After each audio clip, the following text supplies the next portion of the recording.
We're live. Welcome to the April 29, 2020 meeting of the Board of Works for Muncie, Indiana. We'll begin with the pledge to the flag. Please join me. I pledge allegiance to the flag of the United States of America and to the republic for which it stands, one nation, under God, indivisible, with liberty and justice for all. Thank you, and thank you for joining us today. We'll have the roll call, please. Jerry Wise, present. Ted Baker, Present. Linda Gregory. Present. Okay, let me give a, hang on just a second.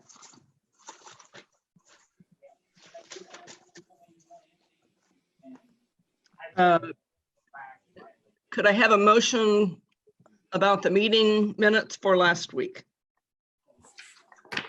I make a motion to accept them. And I would second it. Are there any changes or corrections or additions? Nope, I read them thoroughly and I did not recall any. Okay, all those in favor? Aye. Okay, claims. Mr. Conway, do you have any comments for us? Yeah, just a few things I'd like to bring to your attention. We do some 2019 claims that are being paid this year. Again, my department's. Those were for the board, for the animal control? Yeah, yep. Like I said before, we're double checking to make sure that those claims haven't already been paid in the past, and we're making sure they're legit claims. And as much as I wish that I could give you guys an estimate of how much more of that we'll see this year, I just can't at this point. We are keeping a record of what we spent or what's been spent. I can pull reports based off of invoice date and payment date. Yeah.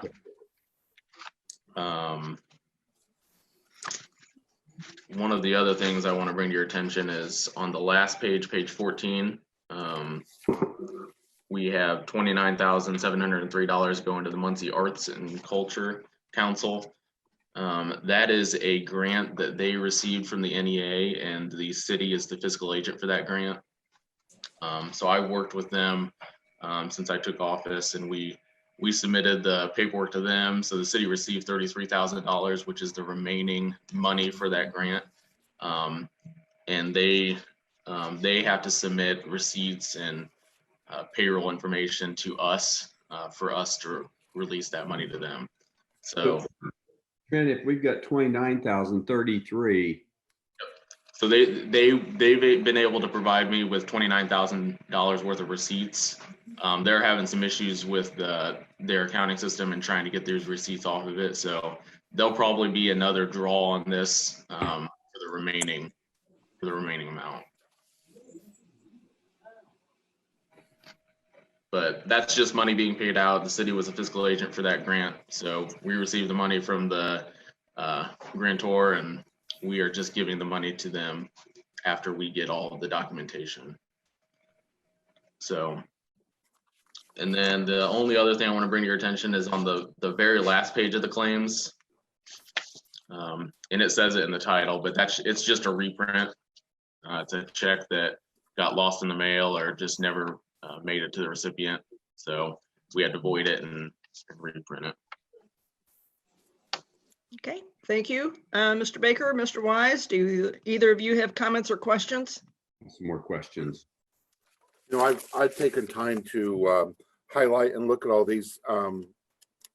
Trent dealt with most of those, so or actually he dealt with all of them. Again, just like probably everyone we're disappointed in the 2019 bills, but the city has a responsibility to pay these.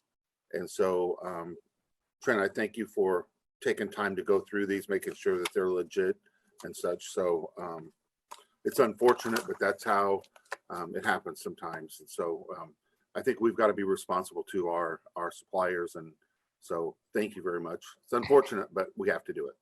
So I have no other. Mr. Wise? On page, yes, I have questions. On page 13 of 14, the Board of Works, there's the 38,191. What's that for? It says Indiana Regional Planning District and Indiana Association of Cities. Yep, so those are partners that the mayor pays out of his edit funds. So membership dues for agencies. I know AIM, a lot of cities give money to AIM, and they go to the state legislation and advocate for cities and towns. And Hey, why is that not under the mayor's expenses instead of the Board of Works? that whole fund is the mayor's. For whatever reason, they've put it under the Board of Works department. I don't know the rhyme or reason behind that, but Can you look it's just what into we've that? done. Because I don't think that's not categorized right. Where to recap what the mayor spends, I mean, you got to include the Board of Works. We had one last month, I think, too. Well, that whole fund is going to be his. But wouldn't it be better to be under his accounts? We instead can of the- do that. We can do that, and I'll definitely do that for the budget next year, but I don't know that I'm going to put an ordinance before the council this year to make that change. Okay. Okay. I just, from my own standpoint, that's what the mayor, I mean, if we pull that up, then it's all the mayor's account. And we have to now go into the Board of Works and the mayor to see what's. I understand what you're saying, but everything spent out of that account, that fund, is the mayor's. Or it's miscellaneous expenses that aren't really charged to any other's budget category. Okay, I'm not accepting that. I think it still should be under the mayor's. And then on the same page, a little further down, there's a Ball Brothers grant to the police department. Yep. How much does the Ball family contribute to the police department? Well, these are rapid grants that were submitted out just this year for the COVID situation. I think that the city as a whole has gotten, I think, around 25,000. So we've gotten, I think, 5 different $5,000 grants from the Ball Brothers Foundation. As far as how much the police department has gotten, looks like they've gotten 10,000 of that. So I think that they've given 2 $5,000 grants to both the police and the fire department, and then there's a few others that the city has received as well. So under the budget, 10,000, that's a Ball Foundation. Right. Okay, that's it. That's all. I didn't really have any additional questions, a couple of comments. I noticed there were a couple of line items, and I can't remember now what the departments were. There, the claim was 0. The amount available to spend was 0. So I'm wondering what was behind those. Yes, so that's on page 3. So this was an invoice that was, something happened in our system. For some reason that the invoice didn't go through the payment processing correctly. Okay. And for whatever reason, it put blank line items on here. It was an invoice for the animal control where they bought some equipment. But we had to basically void that invoice, and it'll be on next week's claim sheet. Okay. Yeah. Where is that? Page 4, or no, page 3. Cages, poles, and equipment, and other services and charges. There's an invoice for Muncie Animal Care. And the GL amount is blank. And there's no money there to spend anyway. So. And there's no money there to spend anyway. Well, Linda, you probably know this, but the remaining budget's 0, and then the budget is 2,000. That means they've already spent 2,000. Yep. Not on this particular claim, but in total for the year. They have no more appropriated money. If indeed they had another charge that needed to go to that line, they would need to go to council for an additional appropriation or somehow move monies around where they can. In some instances, monies can be moved within a department. In some cases, not every line item, but sometimes. Trent, I think you said this, but under the GL account, shouldn't there be an amount there? There should be, but for some reason, there was something within the system that happened with this particular invoice that caused it to not show up on the on the claim sheet. So we had to void that invoice out, and it'll be on next week's claims. Okay. Any other comments or questions of Trenton? I make a motion to accept these claims. Second it. Any further discussion? All those in favor? Aye. Okay, great. Old business. Do we have anything on the media services contract? Frankly, It's- I've been getting some email and text comment about this. I'm in discussion with Sarah. We're having some back and forth about it, so And my Sarah, hope is, Sarah Say again? Shane being the city attorney. yes. Do Yep. we have a date probable for when we'll deal with this? I will make sure it is there for next week. Okay. And we didn't have a claim for it today. Are we any kind of, are we concerned that we're paying claims without a contract at this point? One of the things I should point out, in prior administrations, not all contracts came before the Board of Works, and one of the things that Mayor Ridenour had agreed to do was make sure that Board of Works did approve contracts. And this is, I think, one of the few that fall under that category.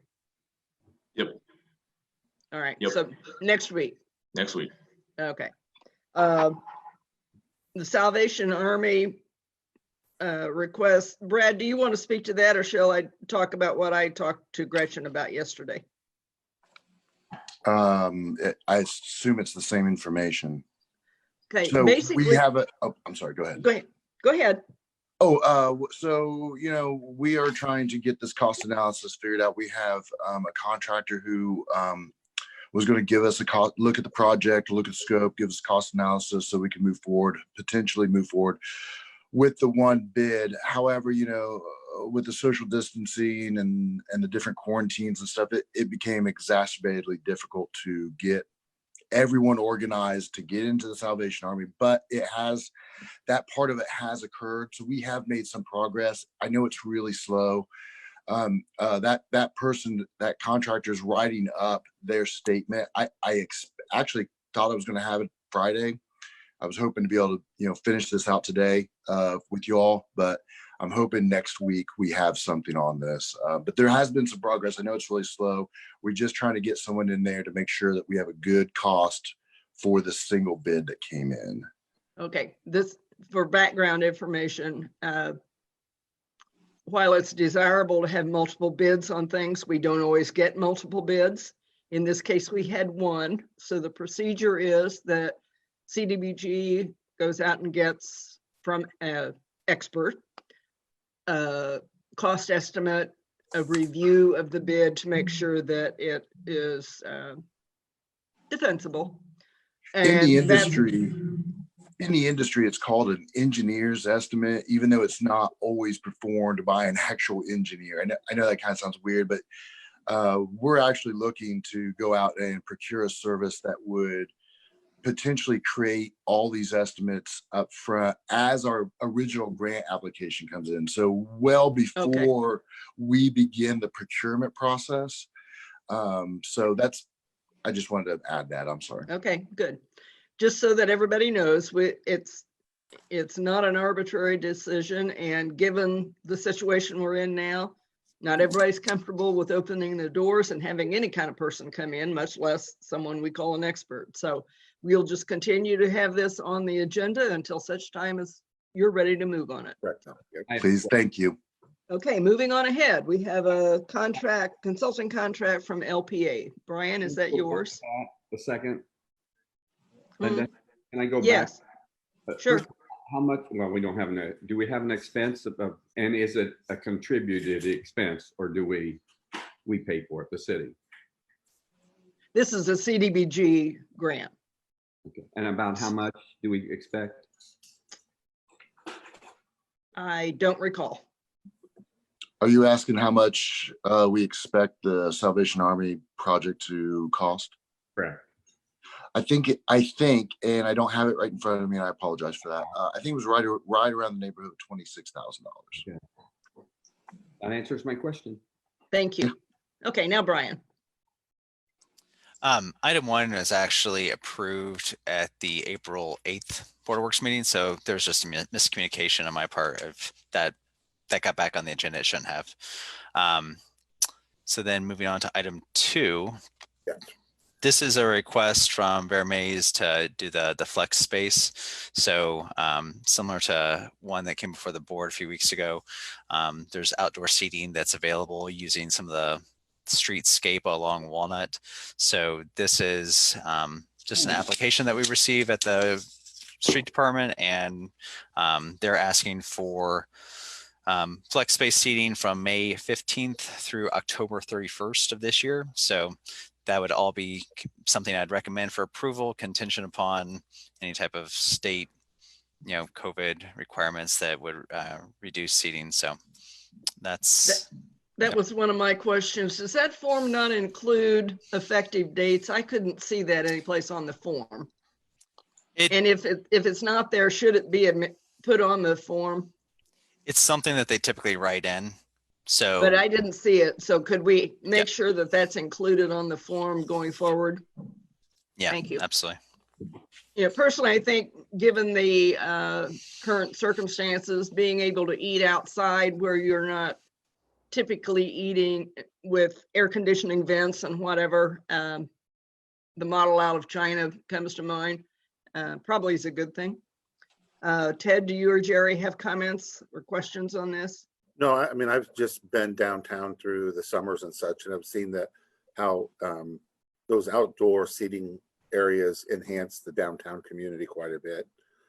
So I don't have any questions about it. I'm glad that they contacted the right people. Bear Mays went through the right procedures, and so I commend them for that, and I commend the city for doing it the right way. So I would make a motion to accept this this request by Bear Mays. I second it. Okay, any further discussion? Jerry, did you want to make any comments? Not on this one, but the last one, so we can finish it. Okay. All those in favor? Aye. Aye. Okay, now Jerry. How much is the kitchen? This is late, but how much is that project total?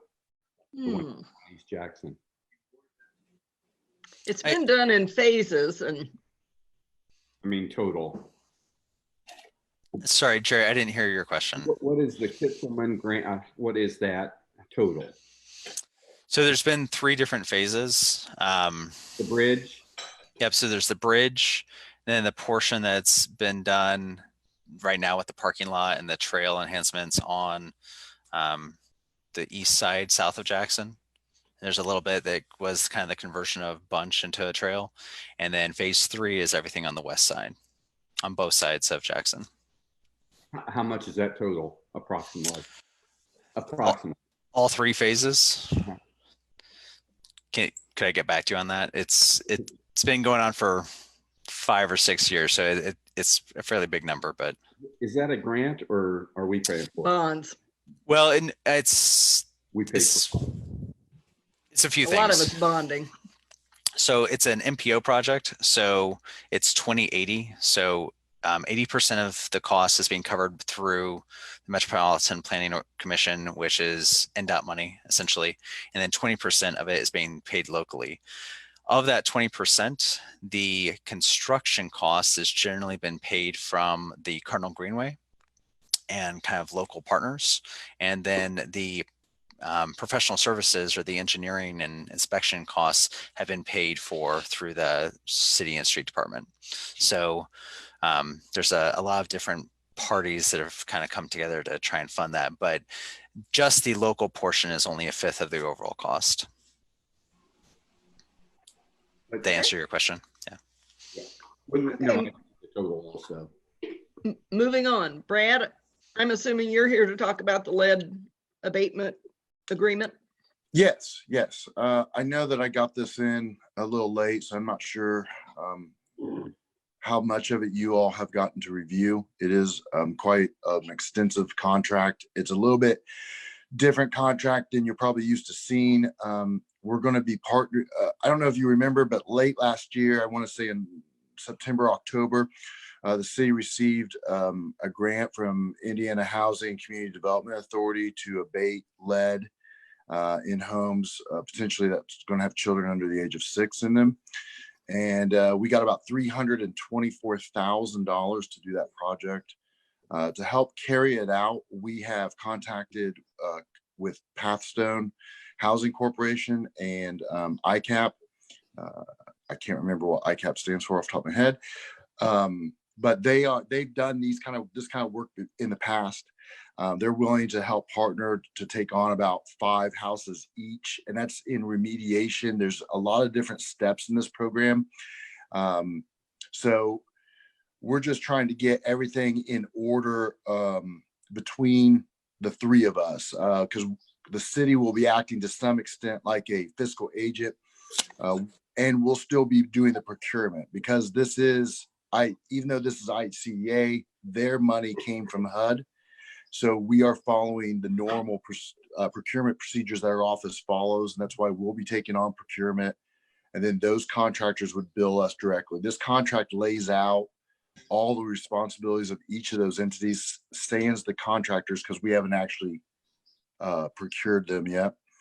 But the other 2 agencies would act as oversight. They would also act to intake the potential clientele and income verify them through documentation.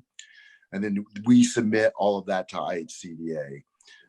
Right now, with the stay-at-home orders, the social distancing, no lead risk assessments are being done with this project, but we do want to make sure that we have everything kind of ready to go if and when that is relieved. Originally, we had until the end of the year to spend this money, but I think, and they haven't said yet, but I expect there'll be some deadline removals due to this whole stay at home and the pausing of the LRAs. So the contract is there's a budget in exhibit attachment B. That is the total amount, and that's capped per units in there. We can go through that, but that's where the money part of it is in budget, is in the attachment B. The vast majority of the contract is responsibilities, obligations, and all the federal and state language that was needed between all the partners to make sure that we were compliant. Have the properties been identified yet? Or is that part of the process? That's part of the process. That's part of the partner organization's responsibilities, is they will be doing the intake for those properties. We'll be helping to advertise the program, and we're kind of unsure about really how to even go about doing that yet. But with the advertisement and getting everything set up, we can get everything up until going to the house to do the lead risk assessment. So basically, you're a project manager in a way, and you're subcontracting some of these duties so that CDBG personnel are not tied up doing this particular program. Originally things change, over Yes. over the course of the end of the calendar year. And originally there was a plan to, and I think you might remember this being on the council, there was a plan to potentially hire a planner, or what we used to call planner 2. That is not going to happen. So that's why we're just kind of mitigating that, instead of hiring the planner 2 by including ICAP and Pathstone. We're kind of just spreading out all that duties. And even in our office, I won't be the lone person on this doing this. The other planner, Zane Bishop, he's been involved, and he's actively actually getting trained to do lead risk assessments as well. I apologize. We're doing some home renovation upstairs, and you may all have heard some noise there. Are there any other questions for Brad about this particular item? Nope. No. I'll entertain a motion. I make a motion to accept this. And I'll second it. Okay. Is there any further discussion on the contract agreement with Pathstone and ICAP? Nope. Okay. All those in favor? Aye. Aye. Okay, anything Thank else? you. Anything else to come before the Board of Works this morning? No. No? Okay, then. We will see you all next week. We'll await the governor's news conference on Friday to know where we stand, but I'm going to assume that we'll be doing a Zoom meeting again until we hear otherwise. Right. Thank you very much everyone. thank you for joining us this morning. We'll be in touch. Thank you. Thank you, everyone.